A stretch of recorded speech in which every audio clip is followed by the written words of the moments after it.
Q, can we please have a moment of silence for our Canadian boy GSP, who recently retired this past week. Yeah. Long storied career with the UFC. Yeah. Shout out to the GOAT, right? I think I'm with you on the GOAT status. How long do you want this moment of silence to be? Well, that's it. It was literally okay. just like 1 That was second, it. and That now was we're it. back. Now we're back, okay. GSP is absolutely the GOAT. Raj, we have to acknowledge what we're seeing here. What we're seeing is a fighter who's finally doing things the way that it should be done. GSP is at the top of his career. Yep. We know that there's people basically that are going to maybe be able to beat him, right? Yep. In that press conference, GSP was talking about the rumored fight with Khabib Nurmagomedov. Yes. Maybe he could beat Khabib. Maybe he wouldn't, and that would do a lot to kind of, diminish his shine. So for him to be at the top of his game and say, you know what, I'm going to step away. That's his French accent that I can't do too well, but I'm going to step away. Yep. You know what I mean? Yep. And I've had a good career. All that shit. Perfect. I think it's perfect. I think you fall back at that time, and that's the way that it should be done more I often. got to be honest, he definitely is the GOAT. Okay. He put MMA on the map, not just for Canadians, but internationally as well. Yeah. First real superstar in this sport. Good looking, charismatic, went in there, and he was a finisher at one point in his career. Yeah, I don't know if I'd use that adjective too fine. often these days. At one point, a decade ago. But I think this was the wrong time to retire, if I'm being honest. Okay. This retirement for me came 6 years too late. Yeah. Because he hasn't been relevant to me since 2013 when he fought Johnny Hendricks and stepped away from the sport temporarily. Yeah. The problem with GSP in being in the limelight for the last 6 years, only fighting one time to Michael Bisping, is that it was unnecessary. You're getting us all riled up. Oh, GSP is coming back. He's coming back. No, he's not. So thank you for retiring, because I'm happy it was formally done now. We can close the book. We don't have to hear any more rumored matchups for the next 6 years. And now we can actually truly celebrate his career. Because we were both huge fans of GSP. Yeah, and to take it outside of the sport for a second, one thing I'm enjoying in the NBA right now is the fact that Dwayne Wade told us he's going to retire. Yes. And then we get to watch Dwayne Wade through the lens of, oh, this is this guy's last year, so let's appreciate him, right? So it would have been nice to kind of, just what GSP has done gives us a chance to be like, oh, yeah, now we can start to appreciate GSP as opposed to like, who's he going to fight next? Right. I think the Bisping fight in 2017 did a lot for GSP's legacy, though. I think that's where we probably disagree a little bit. Granted, he's not as busy, and he's always kind of been teasing us with, I'm going to come back, I'm going to make more fights. Yeah. And then he hasn't really done that too much. But when he beat Bisping and told us, oh, shit, this guy's been fighting for 15 years or however long it's been. Yeah. He was out at 4 years or out for 4 years at that point, comes back to the sport, and then takes out a Bisping, finishes him. No question that he won that fight. Earns the middleweight belt. Whether it's a true middleweight belt or not, he still won it. So I think history will look kindly on that win, but I agree, it's kind of annoying of late. One thing he said in the press conference, and I don't want to get too wordy here, but one thing that really resonated with me was also the fact that he's the greatest because of what he did during his time, Raj, right? We know that there's probably fighters today who would do a better job in a one-on-one contest against GSP, maybe even be able to defeat him. You look at Tyron Woodley, you're like, can Tyron Woodley not beat GSP? Probably can, right? But for what GSP did during his time, taking on the Matt Serra, losing to Matt Serra, coming back and beating Matt Serra, TKO. What's the memory of GSP that you're going to remember? GSP's head kick over Matt Hughes when he came back. God, that was nasty. I mean, that's when I first started watching MMA, right? And so I thought Matt Hughes, because my last name is Hughes, for those of you guys that give a shit, I was like, yo, Matt Hughes is the guy. Yeah. You know what I mean? And so when GSP was able to come back, avenge that loss, I think he kicked him in the head. He head kicked him and then followed up with elbows punch on the ground. Yo, we got the GOAT. And, Canadian pride at that time was on the rise too. Yeah. So that's the one for me. There's nothing cooler than his entrance, and then he's wearing the gi with the headband. He comes in, goes like this, spits the water out in the air. Nothing cooler than that. I'll always remember that. Obviously, BJ Penn versus GSP 2. I was in Vegas for that fight. It was literally Hawaii versus Canada. It was just electric. It wasn't the greatest fight. He did win by TKO corner stoppage in the 4th round. But you could just feel the excitement. From the first fight of the night, everybody was chanting either ole, ole, ole, ole, or some Hawaiian chant. But it was crazy. Shout out GSP. We're done. So the UFC recently announced Max Holloway will be moving up in weight, fighting for the interim lightweight belt against Dustin the Diamond Poirier. Good fight to make? I was surprised when I saw this one, you know what I mean? Because I knew that Poirier deserved a fight. And basically they hadn't been successful in making a fight for Poirier up to this point. Right. So you're like, what's happening with Poirier? Like, is he going to get the Nate Diaz fight? And then that kind of fell apart. And this is not the matchup I was expecting. But Raj, I sit here today and I tell you, I like this matchup. Right? I like this matchup. Max Holloway, 2 losses in his whole career. One against Conor McGregor, we all know that one. One against, before the Conor McGregor loss, one against Dustin Poirier. His first ever UFC fight. First ever, okay. That was a cool fight. Mounted triangle by Dustin Poirier. It was a cool fight. It was a cool fight. Okay, I have to go back and watch that one because I can't remember the specifics of it. The larger point being, if this is one of the GOATs right now in terms of, you know, Holloway being that good at fighting, let's see the people that kind of beat him. Let's see him avenge those losses because this will add to the legacy if he can do it. And then we know that Poirier's on the other side of it, truly deserving a fight. I mean, it's been almost a year or maybe 9 months since he basically beat Eddie Alvarez. So keep this guy active. He wants to fight, right? So, don't get me wrong. I do want Poirier to fight too. He was rumored to fight Nate Diaz. That fight fell through. But Max is not the right guy to fight. And I know they have history. I understand that. But Max has work to do in the featherweight division, especially because this isn't a super fight. You're fighting for the interim belt, which nobody considers the real champion. I mean, Carlos Condit was an interim champ back in the day when he beat Nick Diaz. Who cares? So Max winning this interim belt is meaningless if he doesn't fight Khabib for the actual belt. That being said, why not just stay at featherweight? Why not just pick off those contenders like Volkanovski and then move up and fight Khabib when the time is ready, because when the time is right. Because Max is a young guy still. He has time. He has maybe 2 to 3 years at least where he can wait, sit on the sidelines, and when the time is right, boom, you jump up. I don't know that the time is ever going to be right. I mean, you bring up the name, why not fight a Volkanovski? You know, and what I say to that question is who? No, fair. I like Volkanovski. We know that his talent level is worthy of a title shot already. But if I'm Max Holloway, I'm like, okay, man, I've been in this division for a long time. I'm a much bigger boy than I was when I first started fighting in this division. So now is the time for me to maybe test the waters at 155 without having to worry about the 145 division. I think he can still come back down and defend it maybe 1-2 more times before his body's like no more. So I don't mind him going up and having this opportunity to maybe fight for a super fight after getting past Poirier, as opposed to just move up, you get Nurmagomedov. No, I want to see you actually look good at 155. Then I'm really hyped to see you against the Khabib. And that's fair, and that is fair. And I am intrigued by the fight because I do want to see how Max's body looks at 155. But where the hell is Khabib anyways? Because like the fight is scheduled to take place April 13th. Khabib's suspension's done April 6th. Is that what it is? It could potentially be done April 6th if he does a little community service or whatever. That's what it was. Okay. Which he acknowledged he would do, right? 6 months retroactive that Conor melee. So where are you? And I know I've heard rumors that he doesn't want to fight until November or something now.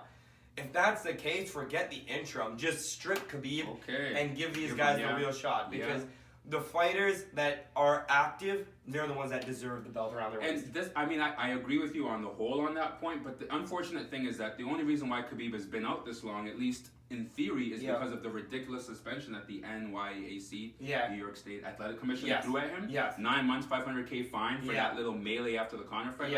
Too harsh of a penalty, right? So they kind of derailed his career, so for that reason I'd say let's not strip Khabib yet. I actually think the real loser in this whole ordeal is Tony Ferguson. Where's he at? Because this is a guy that already had the interim belt, had an injury, got stripped. And so at the first opportunity to basically have another title fight in that division, do you not give it to Tony Ferguson? Like, where the hell is he at? I know. You have Tony, can you please let us know?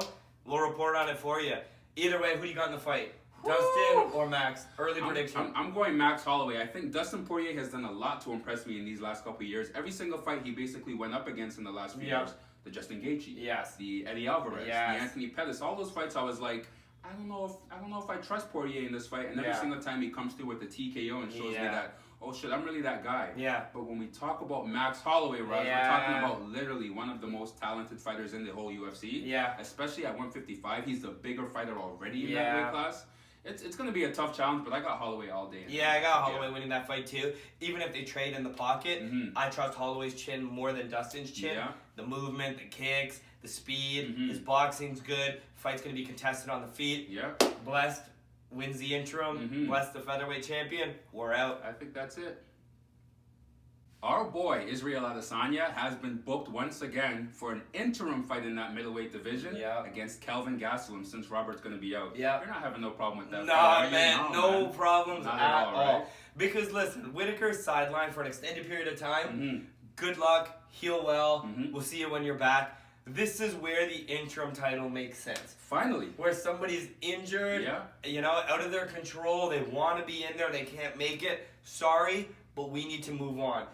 And we're moving on with the second best fight in that division. This is a super competitive fight, right? Yes. I kind of like this fight because of how it sets up an eventual matchup with Robert Whitaker, right? Yes. If Adesanya gets past Kelvin, we're like, oh shit, this guy is really, really that good. Right. And then you get that whole New Zealand, Australia, you know what I mean, that super fight. Right. And then if Kelvin gets past Adesanya, you're like, oh my god, Kelvin Gastelum is amazing. Yeah. Now I'm even more excited to see that Whitaker matchup. You know what I mean? So either way, you can't really lose. Super competitive fight, super talented fighters. I think this is a great call on the UFC's part, man. Man, this is a tough fight for Adesanya, if I'm being honest. Kelvin is a tough out. Yeah. He's not the same type of fighter that Adesanya is used to fighting. So I think this could be an intriguing fight. It's going down in Atlanta, I think, actually. Is that where it is? Yeah, in Atlanta. So it could be a fun one, though. I think Adesanya is winning that fight. I'm not so sure. You know, I love me some Israel Adesanya, but what do you do with Kelvin? You can't really wrestle him. At least Adesanya can't, you know what I mean? And then the stand-up is crazy. Gastelum's power is crazy. Gastelum's got a good chin, too. Oh, my God. He's got a great straight left. Exactly. He and marches Anderson forward, was landing jabs on Adesanya, so you can only imagine if Kelvin touches him,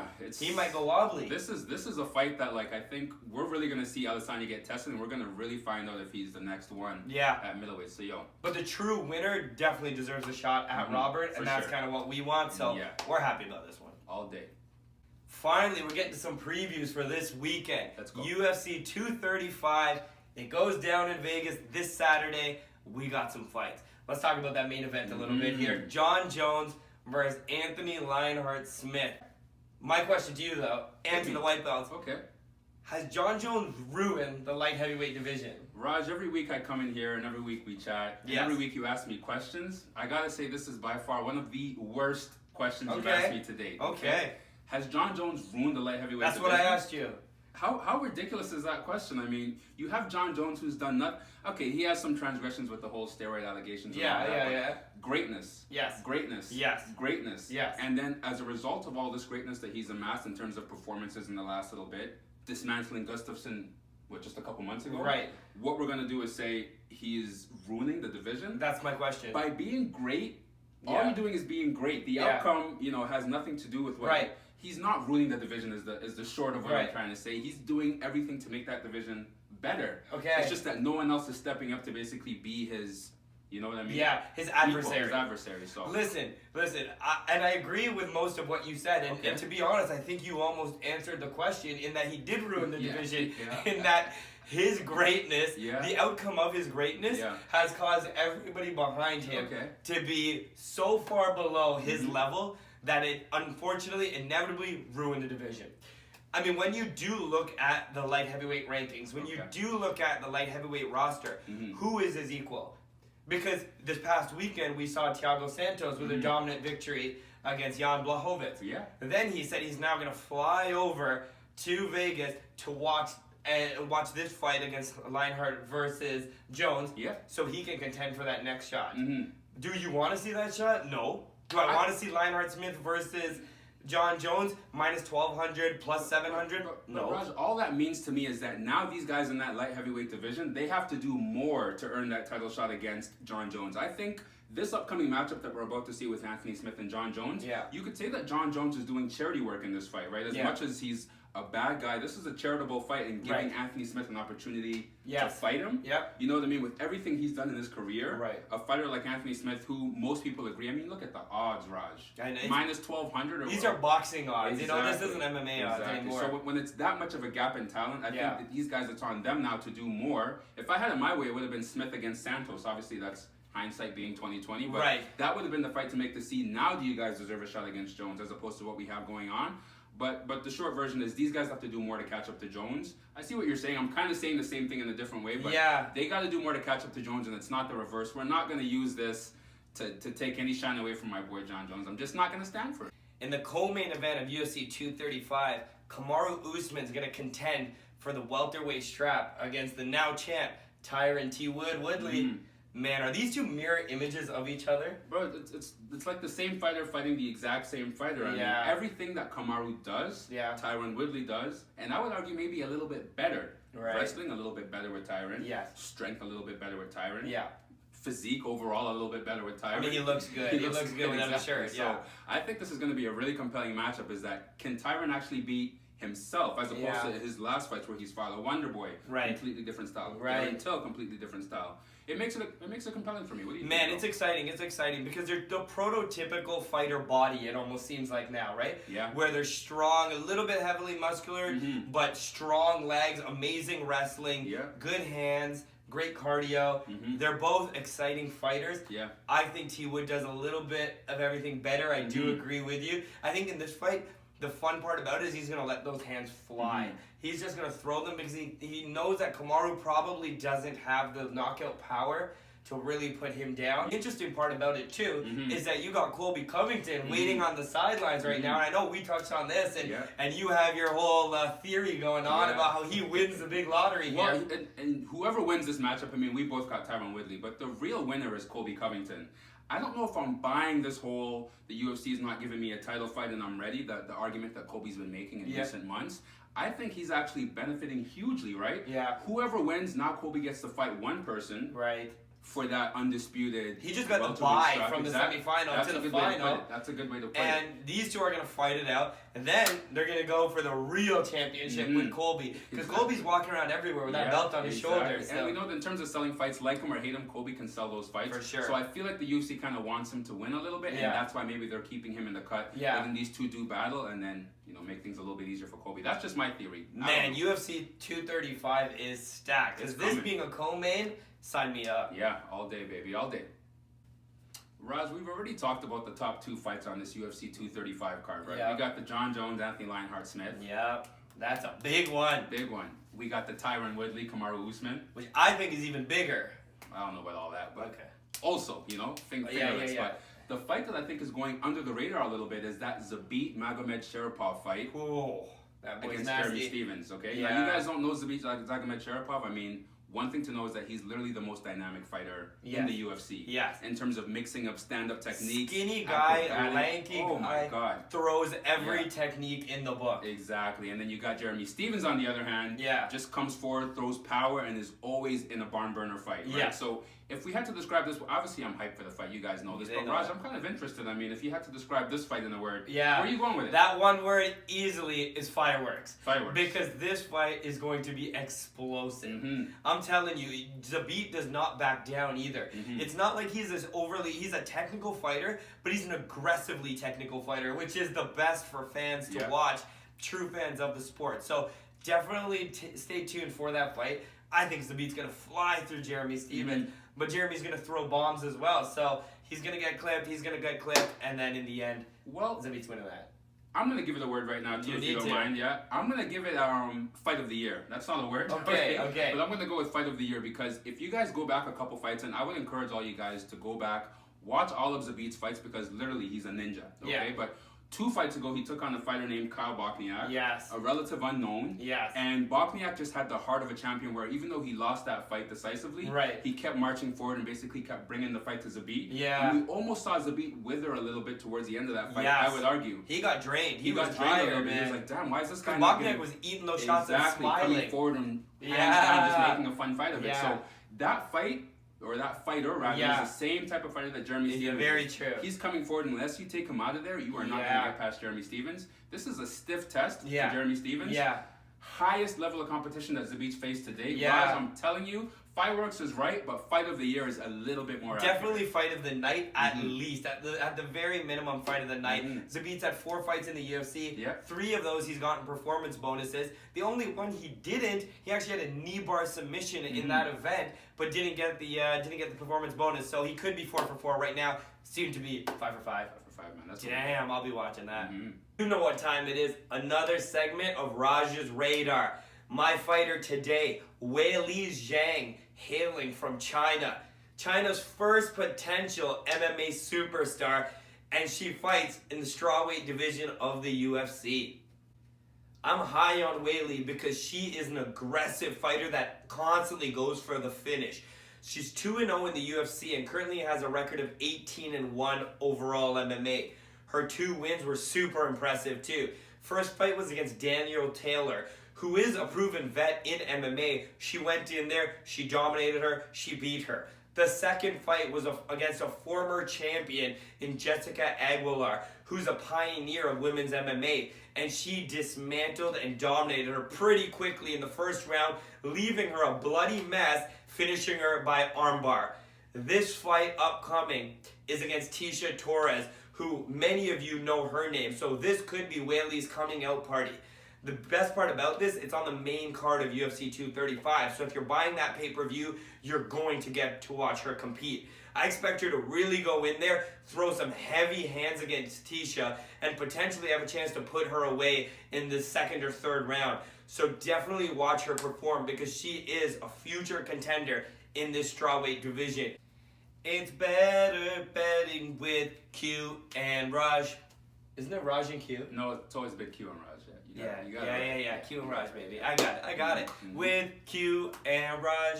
Ooh. UFC 235 goes down this weekend, like we talked about. Mm-hmm. So for better betting this week, we're only going to discuss this fight card because it is stacked. There's a lot to talk about already. There's a lot. One thing I don't really want to talk about is the main event, John Jones versus Lionheart Smith, because that line is very skewed. Minus 1,200 Jones, plus 700 Lionheart. White belts, you listen to me. With that line, it's enticing. It makes you want to bet on the fight.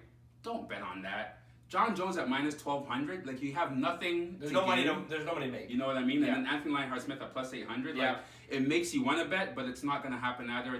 There's no value there for me. No, I'm done too. Let's move on. Co-main. Okay. Kamaru, Usman, Tyron Woodley. Tyron's a slight favorite right now, minus 170 to Kamaru's plus 140. Yeah. So we talked in an earlier segment, and you're saying, Tyron does everything a little bit better. So do those odds entice you? They entice me just a little bit because I think Tyron is just a little bit undervalued. But frankly, white belts, you listen to me again. Okay. I'm also not betting on that fight. I think that the line is pretty close to accurate. And I think it's one of those fights where I look at it and I say, yeah, Usman could do something there. Yeah. I'm just not with it. I'm just not enticed. See, I want to bet on Usman. Obviously, emotional bet too. But I think Usman may have the gas tank to push Woodley. Okay. And he really talks about wanting to take this strap home to Nigeria. So hopefully he can get it done. Yeah. He's motivated. He's had ample time to train. Put some money down on Kamaru. You're encouraging them to put some money down on Kamaru Usman. Kamaru Usman. That's your best advice for... Yeah, that's my best advice. All my underdog picks have gone through. Even last week, I did say Ferreira, Carlos Diego Ferreira, I did say he would win, and he did get it done. I said that too because I went with you since I didn't know who you were, so I can claim credit for that as well. We'll both claim credit, so listen to us, put some on Kamaru. The third fight on the card that I want to talk about is Robbie Lawler fighting promotional newcomer Ben Askren. Ben's always wanted a shot at the UFC, and he finally got it. And the odds are in his favor tremendously. Minus 275 for Askren, plus 225 right now for Robbie. That surprises me. It surprises me too, just because of the hype around Ben Askren. Yeah. Like, oh man, like he's good, but is he that good? I think Robbie is good value in that. To be honest with you, Askren's only method of victory is taking Robbie down, smothering him, and getting a 3-round decision win. Whereas Robbie has good wrestling to keep that on the feet, and I think he can land some shots to hurt Askren. Askren hasn't looked overly impressive in his whole career. I mean, he's had a close victory against Jay Huron. The only real impressive victory I thought was against Koreshkov. But the UFC is a new ballgame. It's his first fight in the big show. He's talked a big game.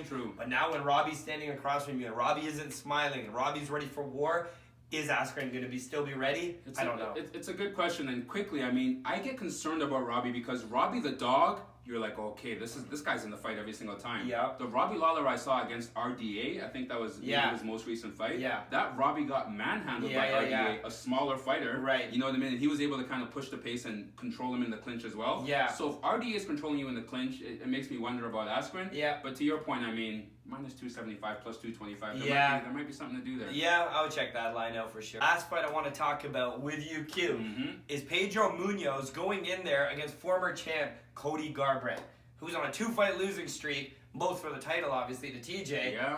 But the odds came out in that one Cody minus 175 favorite, and Munoz plus 155. I like that line from Munoz a lot. I kind of like that line from Munoz a lot as well, Raj. Yeah. This fighting game is psychological. Yes. And coming off of 2 losses. Knockout losses. Where he was thoroughly embarrassed. Yes. Because he talked a lot of shit before those 2 shot losses. It makes you wonder what Garbrandt is going to show up. Right. And regardless of what Garbrandt shows up, Munoz is coming with those hands and he's coming ready to kind of knock someone out. Yeah. I kind of like Munoz in that fight too. I think so too. Munoz plots forward, strong hands, good chin. Garbrandt's chin's already been rocked. Yeah. I think there's value to be made on Pedro Munoz. Yeah. I think you gotta go in there and drop some money down. If you are a bettor like myself, I'll be doing that. I feel bad for Cody because that'll be a 3-fight losing streak, and where do you go from here? He's now entering Pettis territories where you were on top of the world and now you suddenly fall down. The game changes so quick, man. So quick. A year ago, I would have been like, Garbrandt is the champ for sure. Yeah. And now you look at it, you're like, I don't even know if he can. I mean, Munoz is a good fighter. It's just crazy how this sport fluctuates, man. Listen, one last fight I want to talk to the white belts about is Alejandro Perez, an underdog against Cody Stamann. Okay. I like Perez in that fight. He's a plus 165. So look at him as a real underdog pick. Cody Stamann does nothing impressively. He's just a good wrestler, and he tries to lay on you. If Alejandro Perez can keep that one on the feet, build some angles, I think he can really pick Cody apart, get that win. So check that bet out. Check their previous fights. And that's it. Better betting, baby. You know it. Q and Raj.